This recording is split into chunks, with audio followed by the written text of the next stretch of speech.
Who is this Zonai deity? Who is this guy?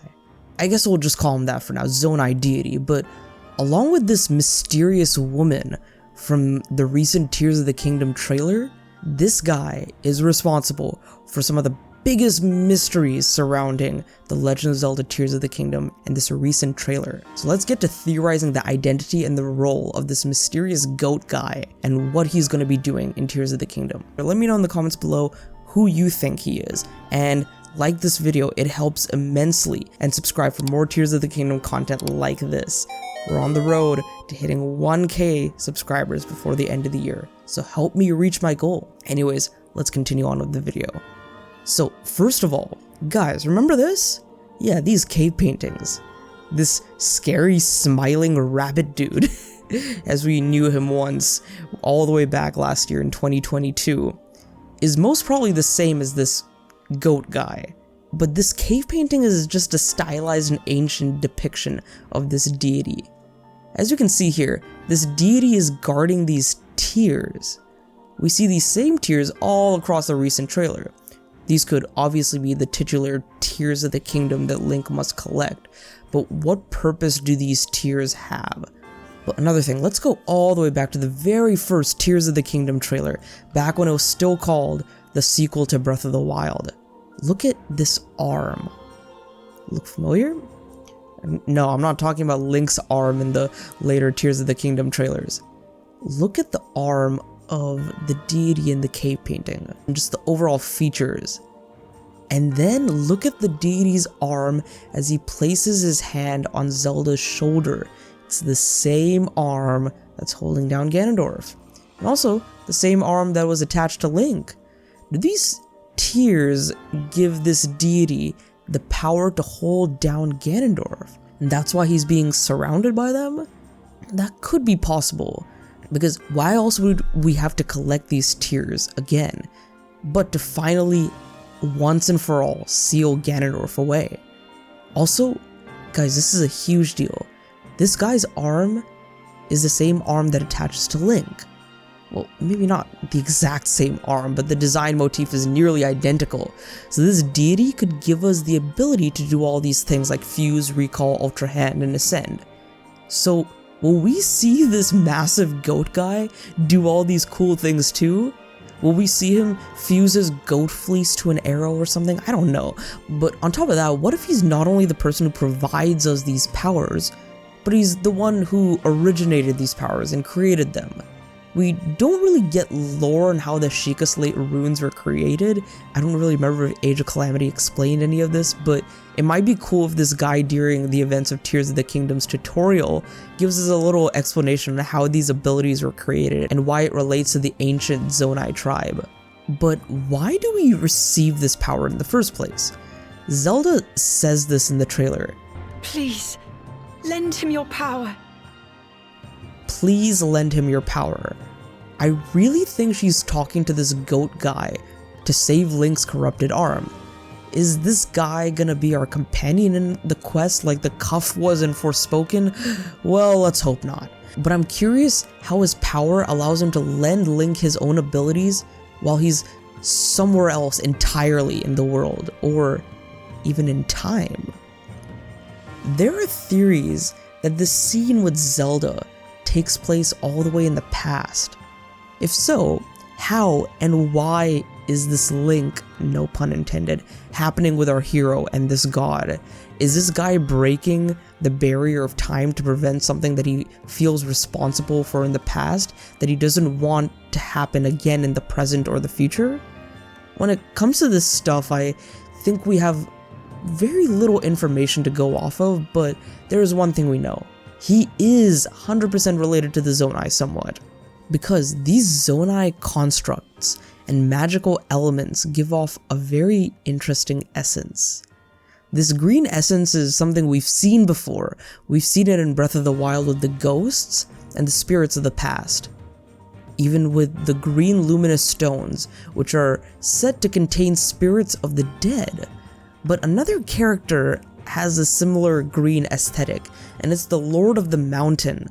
one of the coolest new creatures in the world of Breath of the Wild, the Lord of the Mountain resides atop of Mount Satori, and is said to be a reincarnation of an old sage. Sage, eh? I haven't heard that term used in a while. Not since the old days of Ocarina of Time and Twilight Princess. What if this goat guy is the original form of the Lord of the Mountain? It's an interesting thought I had, since whoever this sage is would definitely be a very integral character to the lore and the story. So maybe it is this guy we see here. And I guess you can say the Lord of the Mountain is somewhat goat-like. More in line with a horse, but I'm not entirely sure. Also, this guy has some sort of a symbol here. In my opinion, it looks similar to that of an owl. I don't know, I think that's just me because I've asked other people and other friends, and they don't agree that this looks like an owl very much. But remember, who else was a sage and who had a very strong connection to owls? That is this guy. This guy is Rauru, the Sage of Light from Ocarina of Time. He is a guide to Link as an adult, as the Sage of Light, telling him to go on this mission to awaken the 7 sages, him being one of them, the Sage of Light. But he's also a guide to Child Link in the form of Kaepora Gaebora, this owl. It is also hinted that Zelda's father in Skyward Sword, Master Gaepora, is the ancestor to this man that we know as Rauru, and he's got that owl motif going on in his look as well. So is this a Zonai version of Rauru? Is he an ancestor to Rauru?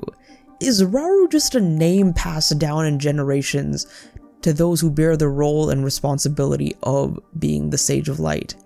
I have no clue, but since the only real link to Rauru right now is this thing over here, I'm not gonna call it right now, because Rauru is associated way more with owls than he is with goats, unless this guy can shapeshift into different animals like owls, goats, horses. I don't really think that we have too much of a convincing argument to firmly say that this is Rauru just yet. I don't know, I also might be reading way too much into this. But here's my major theory, and it relates to the theory that I made about the mysterious Zonai woman in the last theory video. Check that out if you haven't already. In that video I mentioned that this woman could very well be the princess who fought against the first calamity 10,000 years ago, along with her chosen knight/hero. This story is told by Impa, and we see it in the tapestry painting in Breath of the Wild. Is this goat god actually the first hero to fend off the calamity all the way back then, 10,000 years ago? He very well could be. But here's something interesting. If this guy is the hero in the tapestry, that means that the figure here is not Link. Unless this deity is Link from all the way back in the past? This is interesting because every other version of the hero we have seen in the past games is Link. Even the hero in Wind Waker, who is technically not a part of the hero reincarnation cycle, but still proved himself to be a true successor to the hero of time, was also Link. This Zonai guy doesn't seem to even be human or Hylian like Link usually is, but this could be a break in the cycle, who knows.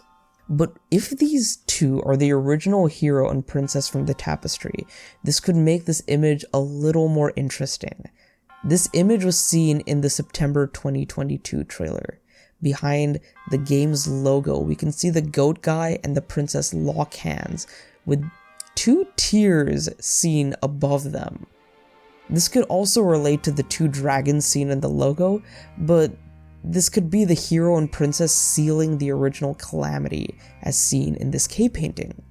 I don't know, just a thought, but I'm sure this scene will be recontextualized and closely understood once we learn more about these 2 characters in the game. Also, here's a little theory about this Zonai guy that a friend of mine told me, which I thought was very cool. Once again, I'm going to refer to my Zonai woman video, which I released. If this woman here is Hylia, and not the princess from 10,000 years ago, this Zonai goat guy could be Hylia's original hero way before the first Link in Skyward Sword? Did Hylia have a hero before Link in Skyward Sword? Let me know in the comments below, because I might be forgetting something and I might be wrong on this, but if so, it could be this guy. This guy could be the original wielder of the Goddess Sword before Link in Skyward Sword did and forged it into the Master Sword. So all that I talked about earlier is his connection to Link, but what's he got planned with Zelda? Because we see him with Zelda in the recent trailer. So when we see Zelda fall here, it seems as if she's transported to the Sky Islands above and to her safety. But does Zelda do this herself with her own powers, or is she saved by Mr. Goat Guy here? No clue, but they seem to be working together to reunite with Link and restore the Master Sword to its former full glory. Not sure what else to get from this other than the fact that we definitely know that this guy is a good person and wants the best for both Link and Zelda, and of course for the Kingdom of Hyrule. And one last thing I wanted to talk about concerning this Goat Zonai deity guy is the first scene which we see him in. He seems to be bashed up, weathered, and in the midst of some sort of fight, probably with Ganondorf. We can see that others are behind him too. But also this does look like the underground, and most notably the underground area that Link and Zelda were exploring under Hyrule Castle where Ganondorf was being held. I think what we're seeing here is this deity and the rest of his band of sages sealing the King of Evil after the devastation from the first calamity. The sages are the ones to weaken him, and Mr. Goat Guy seals him away with his arm. And Ganondorf is locked under Hyrule Castle for the next 10,000 years, but with the caveat being that his malice will leak out, leading to the awakening and destruction of Calamity Ganon every 100 years. So this shadow, which is seen on the wall right here in the very first Tears of the Kingdom trailer in 2019, of Ganondorf being sealed, could be this same cutscene right here. I don't know, I guess we'll see. And that's gonna do it for today's video talking about this mysterious Zonai goat deity guy, whatever you want to call him. I really want to know what his name is, and I really want to know what his purpose in the story is going to be. So let me know in the comments below, what do you think this guy's role in the story of Tears of the Kingdom will be, aside from just giving Link his arm abilities? And also remember to hit that like and subscribe button. It helps out a whole lot, getting this video in front of so many people who are excited for The Legend of Zelda Tears of the Kingdom. And also remember, we're trying to hit 1,000 subscribers before the end of this year, and I know that we can do it. And thank you so much for watching this video. This is Nishquick signing off. Have a great day, and remember, go play some great games today. I'll see you guys in the next video. Later.